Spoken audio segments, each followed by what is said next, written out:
Fancy a bit of rock and roll? I just shake all over when I see you, baby. You make me feel like a wild about to go crazy.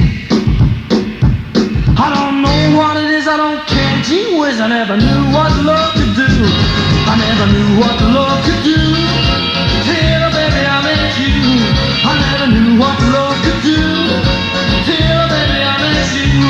I'm gonna scream and shout, there ain't no doubt about it. I never knew what love could do. Well, every time I meet you, it feels so funny. I just can't help it 'cause I love you, honey. Just one kiss from your sweet lips makes me shiver from my head to my hips. I never knew what love could do. Till, baby, I met you. I never knew what love could do. Till, baby, I met you. I want the world to know that I love you so. I never knew what love could do. Crazy, man.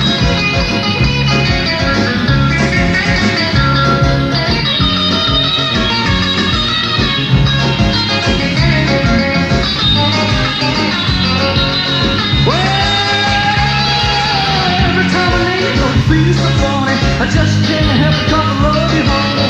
Just one kiss from your sweet lips makes me shiver from my head to my hips. I never knew what love could do. Till, baby, I met you. I never knew what love could do. Till, baby, I met you. I'm gonna scream and shout, there ain't no doubt about it. Never knew what love could do. Well, every time I meet you, it feels so funny. I just can't help it 'cause I love you, honey. Just one kiss from your sweet lips makes me shiver from my head to my hips. I never knew what love could do. Till, baby, I met you. I never knew what love could do. Till, baby, I met you. Now, that's a track from an album which is out on the Nevis label in the United Kingdom. The album is called Rockin' On Down the Line, and the cut you just heard has the title, or had the title, I Never Knew What Love Could Do. And that was sung by our next guest on BFES UK. He's a young gentleman who started out in the business as a star, and now he's working his way up, it says here. That's a bit of a convoluted introduction, but you'll understand what it's all about in a minute. His name is Elvis Eddie, whose first break in show business came at the age of 14, when he starred as the young Elvis at the Astoria Theatre, alongside Shakin' Stevens. Elvis Eddie, welcome. Hi. How are you? I'm fine, thanks. 14 years of age on the West End stage, bit of a Yes. worrying thing, isn't it? I mean, a bit nervous. Yes, when I first got the part, I was 14, and as the first weeks of the show I was in it, I turned 15. So it was a great help to me being an Elvis, because I always enjoyed performing, and there was never really enough for me to do. So when I got Elvis, I was out there every night, and it was just the job for me. Did you get the part because you were a rock and roll singer, or somebody that really loved rock and roll, or did you get it as an actor who then developed into a rock and roll singer? I think it was both, really. I'd always been interested in music, that sort of thing, and I heard about Elvis, and I auditioned, and they asked me if I'd like to take over the part from Timothy Whitnell, who'd left the show to go on to other things, and I said yes. It was always what I wanted to do, something. When you auditioned, though, did they say, right, get up there, son, and sing a bit of rock and roll, let's see how you look? I mean, let's see how you can actually do an Elvis Presley. Yes, they chose me for the part, not that I was like Elvis, but I have my own presentation, like Stevens. Shaky has, right. And the other people in the show, because I put it over in my own way. I wasn't just mimicking Elvis, or I love the music for what it was, and just put what I could into it. Are you a great Elvis fan? Yes, very much. Really? Who turned you on to Elvis? Well, it was my mother, really. She had a few of his records, and when I was older, about 10 or 11, I bought an Elvis record, and I just went crazy for it, and I've been an Elvis fan ever since. It was a great shame when he died, because I was just really getting into the Elvis music, buying his albums, and that happened. It was very sad. Very sad. Yeah. It's sort of the person who I like most. I mean, he's had the most influence out of anyone on my life, Elvis, and when he died, it was sort of like a big break gap, but from then it gave me the chance to think, well, I've got to take this music and sing it myself, And do put it on record. I remember the night that he died. I was actually with Dave Edmonds. Yeah. You know, he was a great Elvis Presley fan. Great Elvis Presley fan. And he started crying. It was really sad. So did I. The whole blooming house started crying. It was really I didn't have the TV on or radio that night, but I heard in the morning from a friend. When you perform now, I mean, do you perform with a band, or do you go out by yourself? Or? I go by myself with an acoustic electric guitar, like sort of the one Eddie Cochran had, except it's a bit more like a sort of Gibson. And I perform myself, a solo at the moment. There's not much work really around for a person like me at the moment. I'm sort of concentrating on making the records and getting a good recording career started with the records. Because, I mean, rock and roll never dies. I mean, it's an old cliche, isn't it? And people say rock and roll never dies, but it doesn't, does it? No. You know, it keeps on. People will keep reviving it, whether it's the punks or whatever. Yeah. They put it in one form or another. They just keep making it.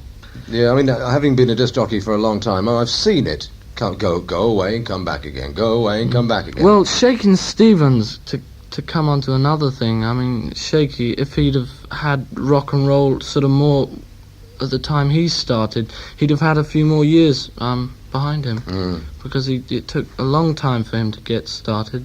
And Stevens was, when I was in the show with him, he was worried about this career. And we were all worried at that time, because the punks were in the charts all the time, and sort of half a year after, year and a half, the rock and roll started coming back with Matchbox, and the groups like Show Waddy Waddy coming back with the and they had a lot of hits. Shakin' Stevens did very well. Sure.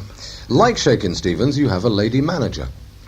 Yeah, I've always kept it in the family, because there's been no cause to take it anywhere else. I mean, no one's ever sort of come up and said or given us a deal, so we just keep it in, and we've always got on well, and just keep the work coming along. I did Elvis, and we've got the record out, and we're hoping to be doing other things in the future. Yeah. What about live appearances? Where would I go to see you if I wanted to see you? What sort of a venue would you play in? Probably a cabaret sort of night spot, something like that. Not. I haven't actually been sort of offered concert tours or anything yet. It's not actually amounted to that yet. Sure. Well, you're not Methuselah, are you? I mean, you've got a few years to go. You've got plenty of time. Because you're a young fella. Yeah.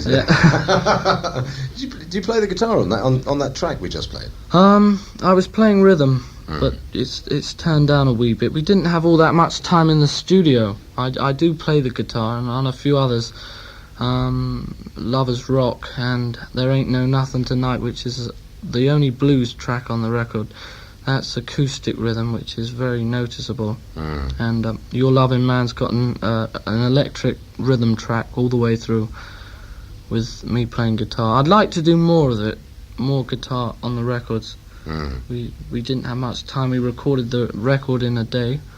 The whole album? Yeah, a session man for 2 sessions, which was a day's recording. Yeah.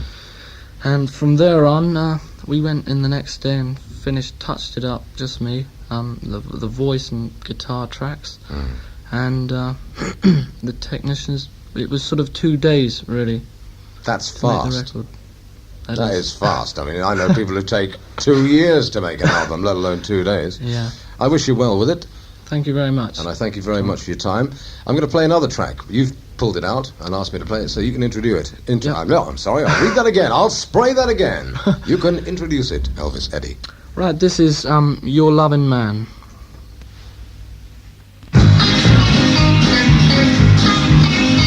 You haven't fallen and run round and spoiling all my plans. But one of these days, and it won't be long, you're gonna miss your loving man. Oh, miss your loving man.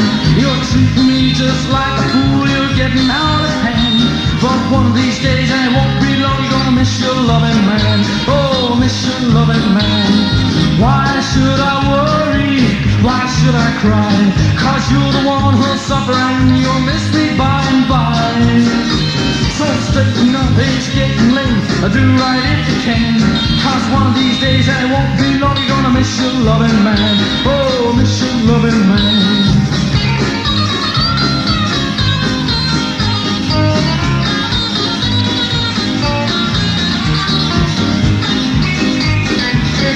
I saw you out the other night, you held another's hand. You better change your ways before you lose your loving man. Oh, lose your loving man. Your fickle heart is acting smart, it's more than I can stand. You better change your ways before you lose your loving man. Oh, lose your loving man. Why should I worry? Why should I cry? Cause you're the one who'll suffer and you'll miss me by and by. So straighten up, it's getting late. Do right if you can. Cause one of these days, and it won't be long, you're gonna miss your loving man. Oh, miss your loving man. Oh, miss your loving man. Oh, miss your loving man. Oh, miss your loving man. Oh, miss your And that loving man. was Elvis Eddie.